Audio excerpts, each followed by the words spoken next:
Now, I want to talk about a story that we talked about. We didn't really talk about it, but we alluded to it in our About Us episode. If you haven't listened to that, go Mm-hmm. check it out. It's episode 3.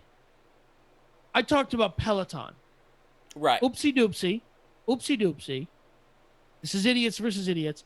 I refer to their machines as being like $77,000. They're like 1,800 1,500, bucks. 1,800 bucks, 2 grand, 1,800 bucks. 19. up to I'm sorry. 3 grand. 1,900. 1,899. Yeah, but they go up to like 3 grand if you get the treadmill. Right. I might have. Oops.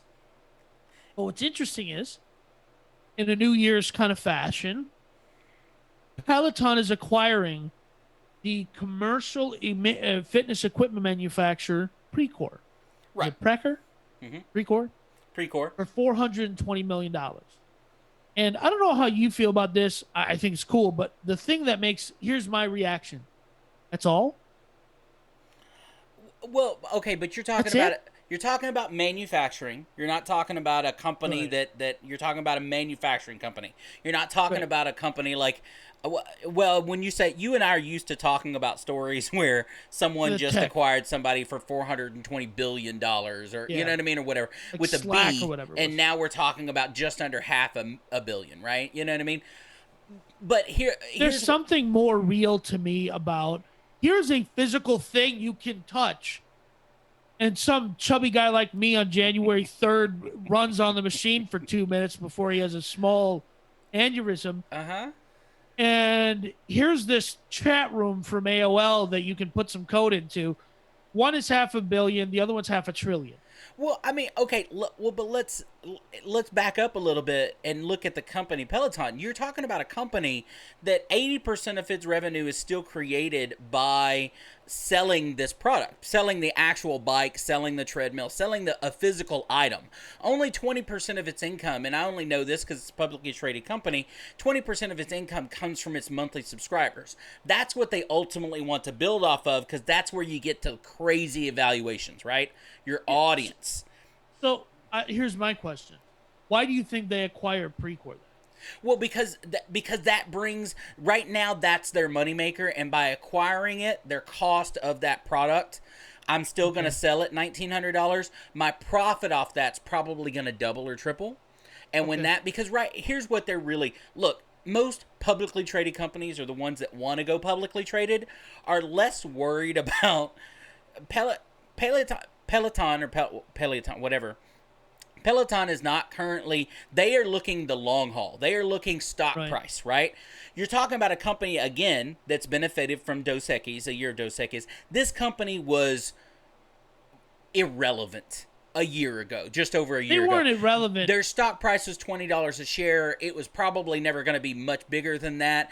They were losing franchising these people that were buying these bikes for these things, these little workout places that were popping up that basically have gone out of business during the last year because people couldn't go on a daily Right. basis and stuff like that. Their outlook was not bright, right? Right. Then they pick up because of the at home. What's happened to the at home gym stuff in the last year? Yeah. It's got you can't go Crazy. to the you can't go to Academy right now and get dumb weights because they're all on Right. back order. They've all been bought. So they Yeah. benefited. So they go in the last 12 months. They go from a market high of $23 a share. They're Right. currently at $162 a share.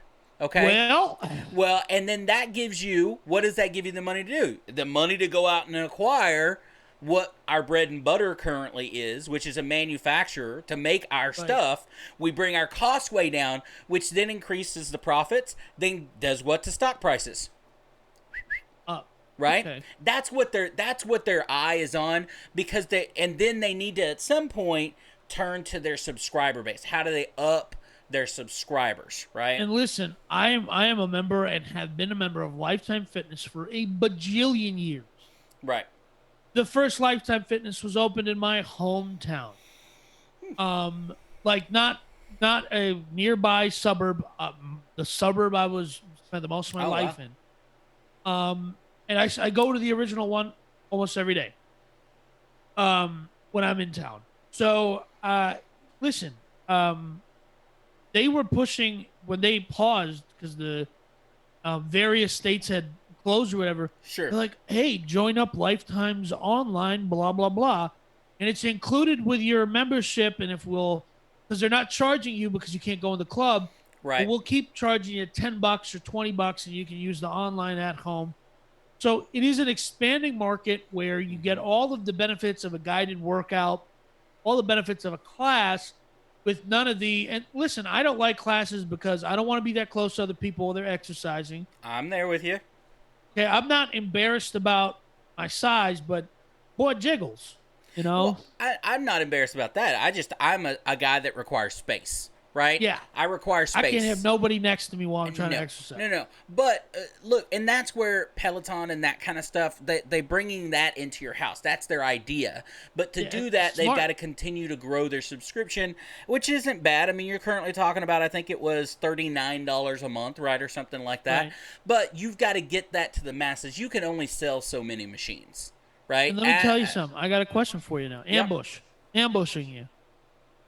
Nordic Track, an Yeah. established player in the workout at home industry, is now expanding into everything that they're. And this is, I love when companies do this, right? New, shiny, innovative company.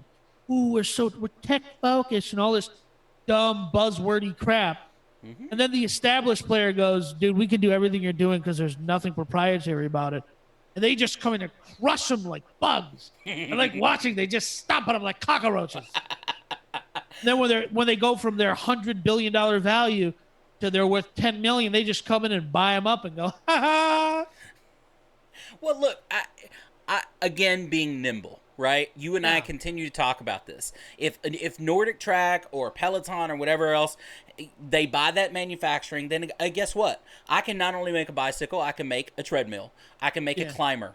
I can make you know what I mean, a weight set. I can make a bench. I can make whatever I want because I now own the manufacturing piece. And all I've got to do is pay engineers to make something that they've already made a billion times before and put my name on it. So now let me ask you this question, and we'll move on to the best story we have today. How long before you think? Because if you put it to me like this, okay, well, I bought a Sony TV because it comes with Sony Network. Right. If I want Netflix, I got to buy the Netflix TV. That's weird. Like, come on, these apps are all universal. How long before Nordic Track, all these other companies, they just there's one universal app, or maybe it's a separate company that says you can go buy whatever bike you want. Our app is on that, and then you turn it on, and you're in the class or what have you. Mm-hmm.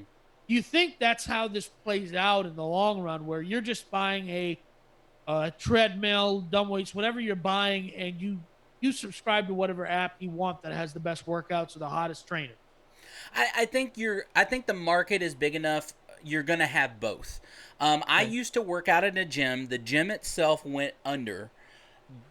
And the reason it went under is because the technology of the gym was the niche of the gym was it had an LCD screen next to basically a total weight gym, right? All-in-one, right, system. Machine, And yeah. it had an LCD screen that said, hey, here's what you're doing. It kept track of your weight. So you didn't have to, oh, well, I'm going to arms now, I need to switch it. It kept track of everything unique to you and told you what to do for 30 minutes, right? Okay. And gave you completely interactive. Oh, I remember this gym that you were going to. It was a dumb gym in a strip mall. Well, but it doesn't matter. The point is that was their niche, and they were making a crap ton of money. And why it's relevant to this is because what happened, why the gym itself went under, not was because of the members, but because the owner of the company that owned the software that they were using, Right. basically turned around and said you're too small, and sold it to somebody much bigger, right? So they pulled the technology. So I think there's room for both. You're always going to have a Lifetime Fitness, right, that comes out with something like that in the future. You're going to have a Peloton that has their product. And then because as those gain popularity, and guess what? People want to be told what to do. There's a reason classes are so popular, right? And all these cycling classes are so popular. People want to be told what to do. They don't want to be sitting there going, all right, well, next up is...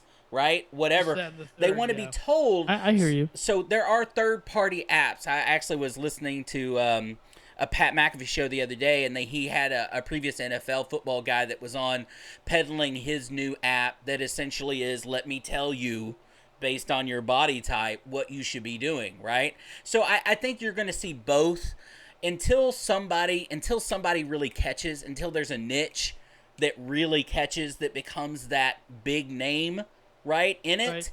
I think it's wide open. Okay. No, I think some of these apps, and I think I could see a future where Peloton goes, Peloton is the name of our app, Precor is the name of our machine, but Mm-hmm. whatever that is,